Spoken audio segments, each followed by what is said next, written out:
We've got an article today that is on Time magazine, and I wanted to talk about it because I feel like it was written by somebody that doesn't actually understand comic books at all. You know, it talks about white males a lot in this piece that Time has put up, because I think it is incredibly stupid, but we'll go through it screen by screen. In the past several weeks, as calls to defund the police have gone mainstream, pop culture critics and fans have been reconsidering how Hollywood heroizes cops. Legal procedurals and shoot-'em-up action movies have long presented a skewed perception of the justice system in America, in which the police are almost always positioned as the good guys. These good cop narratives are rarely balanced out with stories of systemic racism in the criminal justice system. The bad guys they pursue are often people of color, their characters underdeveloped beyond their criminality. Now obviously, we know as people that read comic books, you guys will know that that is not true. A lot of the time in movies, video games, comics, whatever, the police are often seen as, there's usually one guy that goes rogue, right? We all know that police officer is something that has gone rogue or is doing something dirty. Like, I'm playing Yakuza right now and there's a police officer in the game, is part of an underground like organization. There's tons of things you can point to with dirty cops or two-timing cops or anything like that, and there's loads of things you can point to where the criminal mastermind is white or the thugs are white. This person's obviously just virtue signaling. She's trying to win brownie points. This is a load of nonsense. In this period of reckoning, the long-running show Cops and the widely watched Live PD have been cancelled. Actors and writers who contribute to police procedurals are criticising their own work and donating money to the NAACP Legal Defense Fund. Parents are protesting benevolent portrayals of canine cops in the children's television show Paw Patrol, and Ava DuVernay's film collective Array is launching the Law Enforcement Accountability Project LEAP to highlight stories of police brutality and counteract a biased narrative. Them cancelling the cop show, I was not for that. I enjoyed watching Cops. I don't think there's anything wrong portraying cops doing their jobs properly. I mean, that's what we want initially, like that's what we hope for, right? That's what we're looking for. We want cops to do their jobs correctly. So I don't think there's anything wrong portraying them as good guys. But you can also release a show where there's like accounts of police brutality, so you can kind of shed light on that, so it's not a one-sided story. I don't think parents are protesting Paw Patrol. I think that's a lot of nonsense. If there are people protesting Paw Patrol, then you guys need to get a life. I don't know how you can protest something like that. That is the most ridiculous thing. Like, these sort of people, these are not the kinds of people that are helping anything in America or around the world. These people are busybodies that, you know, or they're trying to be busybodies because they've got nothing to do or nothing to contribute. They've got nothing intelligent to say. These are the same people that might call for Brooklyn Nine-Nine to be cancelled or whatever. I mean, they're retracting the whole season to begin with, so, you know, these kinds of people are not representative of intelligent people that have intentions to improve race relations in America. These are just busybodies that have nothing better to do. But as we engage in this long overdue conversation about law enforcement, it's high time we also talk about the most popular characters in film, the ones who decide the parameters of justice and often enact them with violence, superheroes. Then it says cops with capes, and funny because they have a picture of Punisher who doesn't wear a cape, but I get what they're saying. I'm just being pedantic. You know, this, you can already tell this is going to turn into some bullshit. Superheroes have dominated popular culture for the last decade. They are fixtures of the highest grossing movies and icons to more than just our children. They are beacons of inspiration. Protesters dressed as Spider-Man and Batman have turned up at recent Black Lives Matter demonstrations, and yet what are superheroes except cops with capes who enact justice with their powers? Oh my god, see, what they're trying to do is they're trying to make out like the stories they tell in comic books have some sort of correlation with what happens in real life. They kind of like remove the context of the story. Just imagine yourself as a superhero, right? You know that there's some sort of injustice going on. You have the power to do something and take it upon yourself to help people. Are you going to sit indoors and go through the legal system? We already know the justice system is flawed. Now, that's not to say that it's okay for police to step out of their jurisdictions or whatever and enact violence on people because they have the powers to do so. So the point of superheroes is that they use their powers for good, and the difference between them and the cops is that these people are using their powers for bad. I mean, I don't even know why they would say something like that. It's incredibly stupid. With a few notable exceptions, more on those later, most superhero stories star straight white men who either function as an extension of a broken US justice system or as vigilantes without any checks on their powers. Usually they have some sort of tentative relationship with the government. The Avengers work for the secretive agency SHIELD, Batman takes orders from Gotham Police Commissioner Gordon, even the villainous members of the Suicide Squad execute government orders in exchange for commuted prison sentences. And even when the superheroes function outside of the justice system, they're sometimes idolized by police because they are able to skirt the law to get the job done. I can see what this person's doing here.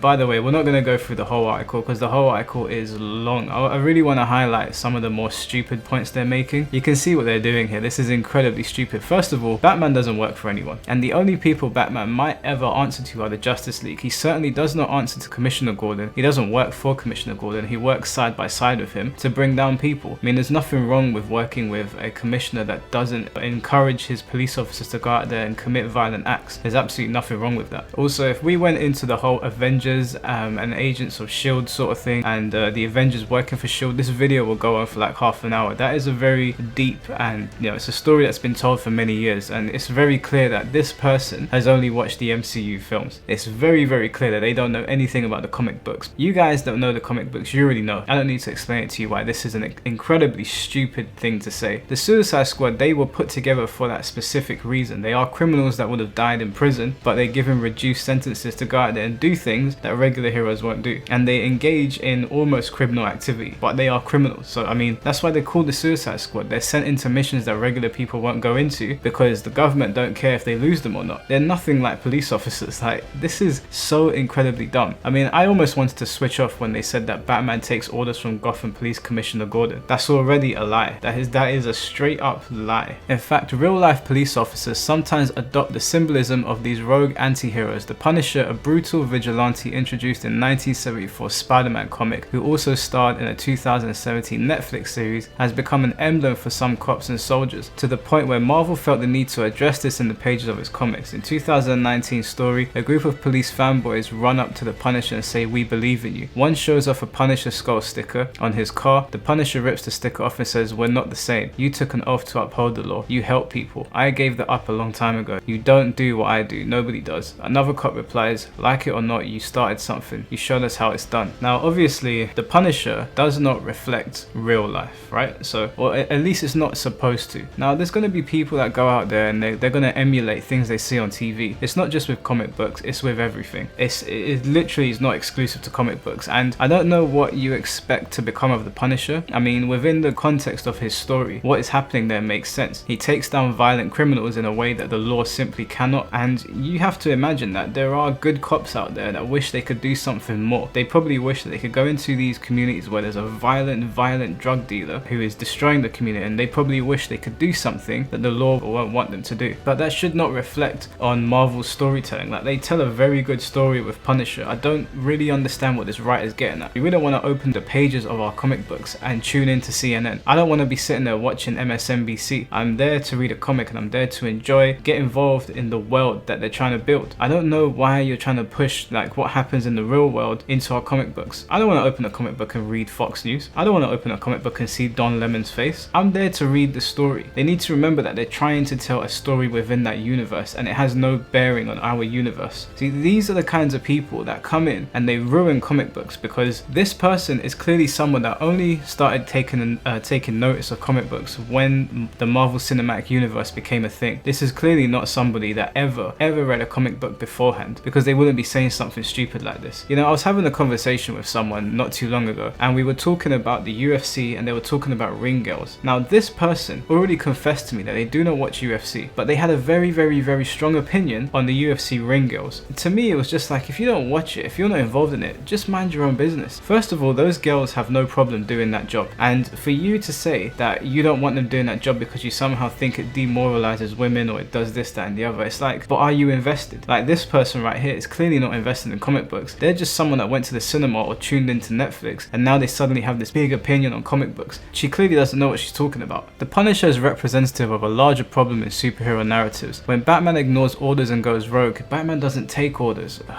There's no oversight committee to assess whether Bruce Wayne's biases influence who he brings to justice and how. Heroes like Iron Man occasionally feel guilt about the casualties they inflict, but ultimately empower themselves again and again to draw those moral lines. I just said it. I mean, Batman doesn't take orders from the police or Commissioner Gordon. At the very most, he might listen to the Justice League, but it's oftentimes him giving the orders. He's often looked at as like the leader of the Justice League next to Clark. I don't know like what this person is talking about. The same with Iron Man. He has a suit and he has the ability to to help people do what's right. Now, has he always made the right choices? No, but that is the point of being a superhero. They're also normal people, and sometimes they make mistakes, and that's the point of the storytelling. Again, I don't know what this person's getting at. I really don't know what they're getting at, but it's just clear they don't care about storytelling. They have no clue about what storytelling is. They just want real life to be reflected in the comic books. In the real world, meanwhile, tolerance for law enforcement acting with impunity is eroding. Yes, that's fine, that's in the real world. Those calling for the dismantling of modern policing point in part to the lack of consequences faced by officers who have killed black people like George Floyd, Breonna Taylor, Elijah McClain, and many others without being fired or prosecuted, or at least with significant delays and public pressure before action was taken. As these urgent conversations dominate the news, it's increasingly unclear how either the arm of the law or the vigilante narrative can survive without serious reconsideration. I swear to God, man. I swear to God. Storytelling is dead, basically. Storytelling is dead. If you do anything that steps out of line with the narrative that the left-wing media push on people, then, you know, you're cancelled. And the thing is that this person is clearly calling for changes to comic books, but like we've seen with Marvel, who has tried to implement changes to comic books, they don't sell very well because the people that are asking for the changes don't read the comic books. They don't actually read them. They don't give a damn about them. The people that actually want to read the comic books, they don't ask for any of these things. White, black or brown, nobody's asking for this sort of stuff. I don't know why these people have to get involved with everything. Why can't they just stay in their lane? Go watch Keeping Up with the Kardashians or whatever floats your boat. But clearly you got no stake in comic books, so just leave them alone. What's more, given that the creators and stars of these movies have historically been white men, here we go, it's hardly surprising that so few reckon with issues of systemic racism, let alone sexism, homophobia, transphobia and other forms of bigotry embedded in the justice system, or the inherent biases these superheroes might carry with them as they patrol the streets or the universe. See, this is the problem with people like this, and there's so many characters of color, right? There's so many people of color in the comic book universe that they pretend are not there. But this person wants there to be people of color in the comic books, and if you're a woman, we've got to talk about feminism. If you're black, we've got to talk about racism. If you're trans, you've got to talk about X, Y, and Z. Like, it's just, you boil those characters down to nothing more than someone with some sort of political issue. And then you have these white characters that people really like, and you can't fall back on those political issues. So now you have to tell a story that's actually engaging. Like, can you not see how you are dwindling people of color down to their issues? Do you know what? Funny story actually. Two people have actually asked me to be in a comic book and a video game. The person that asked me to be in a video game, no problems with what they asked me, no issues whatever. This other person that was writing a comic book wanted to use my likeness and my personality in the comic, but they wanted to portray me as someone that is fighting against systemic racism. And I was like, can't you tell a story where we're not doing that? Like, why am I the only character? Now bear in mind, in that comic book they were writing, I was the only person of color in it. Why am I the only person that is dealing with that? If you're doing it about me, I don't deal with that on my day-to-day. I'm not saying it don't exist, but I don't deal with that in my day-to-day. So why am I the only person that has to deal with that? Why is my whole narrative around police brutality and being black and a struggle in a white man society? Can't I be anything else? That's the problem with these people. They only want to portray us in one way. There's no like deeper fleshed out story for us. It's, you know, we deal with racism,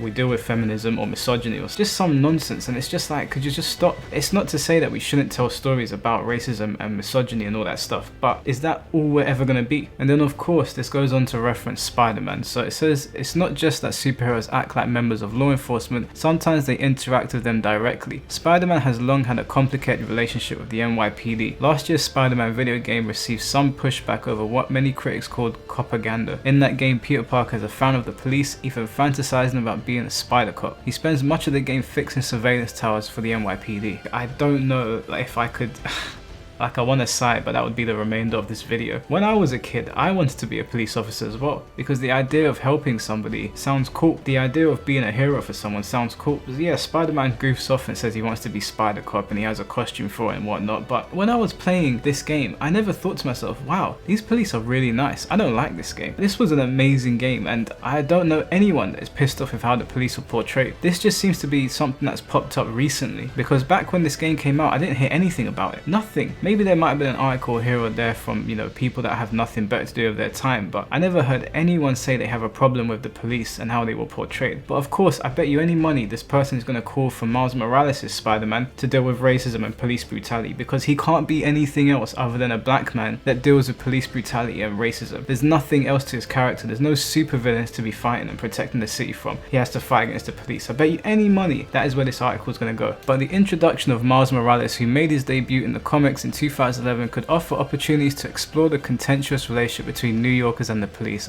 I knew it. I knew it.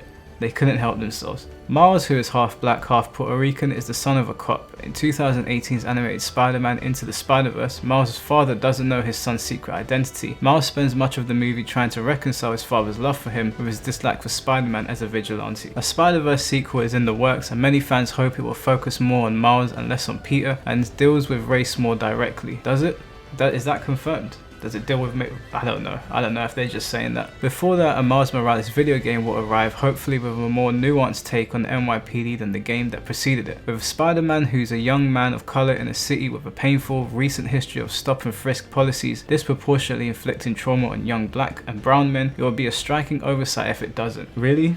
Would it? Do you not think that some of us just want to play the game without that stuff being in our games? Does it have to be in the game? Like, oh my god, man, these people, I don't know what to say. I'm scratching my head, I don't know what to say. This is so ridiculous. And the article just keeps going and going and going, and to be honest with you, it is so irritating. It's so, like, I don't even have the words to describe how backwards the thinking is these days. And this is what happened, you know, as comic books got more and more popular, more and more people had their eyes on them. People that would never have paid any attention to comics before suddenly are fans of the series, suddenly are historians of what's going on, suddenly they know everything about whoever. The more that these people get their hands on the comic books, the more they force their stupid ideas into the comic books. Now, it's not to say that comics have never tackled racism or sexism before, they 100% have, but the way that these people are doing it is too forceful. It's not organic, it's not authentic, it doesn't feel like it does way back when you were reading the comics, you know, back in the 90s and the early 2000s when we weren't riddled with woke propaganda, which is something that is recently Marvel has been dealing with, because constantly people are, actually, do you know what, I don't even know if people are asking for it. I think they think people are asking for it, and then you end up getting terrible storylines like the ones we got with the New Warriors. Can Miles Morales' Spider-Man deal with racism? Yes, he can. Do I think he should do it exclusively because, or explicitly because, police have had issues with black people, especially recently where it's been highlighted? No, I don't think that should happen. I don't want that in my video games. I want to play the game, I want to fight Dr. Octopus or, you know, whoever. You don't need to force this stuff in. These people that are getting their hands on comic books are going to ruin them. It's going to come full circle. They'll ruin them, and then comic book writers will realize that the people that are complaining are not the people that read their books. They're not the people that drive sales. People like me are the ones that buy your books. Like I've shown in my previous videos, I have over 400 comics in my cupboard. You know, I am someone that invests money into the comic book industry, invests a lot of money into the comic book industry, and for comic book writers to pander to these people who don't read their books, who have no interest in it other than just pushing their ideas to say, hey, look at me, I got my idea in there. You know, don't pander to those people. Those people are waste. They're a waste of time. They're destroying the comic book universe. This whole thing with good cop, bad cop, where they're saying that cops are always portrayed as the good guys, that's nonsense. We have tons and tons of media where they portray them as the bad guys, where a police officer double crosses someone. It happens constantly. So, you know, my message to comic book writers, if they ever see this video, which I highly doubt, is stop pandering to people that don't actually give a damn about your material. And to this person that wrote this article, please do your research first. I couldn't even get through the whole article, like it was so terribly written. You clearly don't know what you're talking about. This whole white male, black male, female, just stop. Just tell me a story about the hero and the villain like you did back in the day. We came to love X-Men, we came to love Spider-Man, we came to love the characters in the DC universe because they told good stories that weren't forced. You didn't force your woke politics down our throat, and that is all you guys do now. And stop boiling black characters down to race issues. They are more than that. There's more going on than race issues, okay? That's all I've got to say about that, guys. I hope you enjoyed the video. Take good care of yourselves. Don't forget to like and subscribe, and I'll catch you very soon.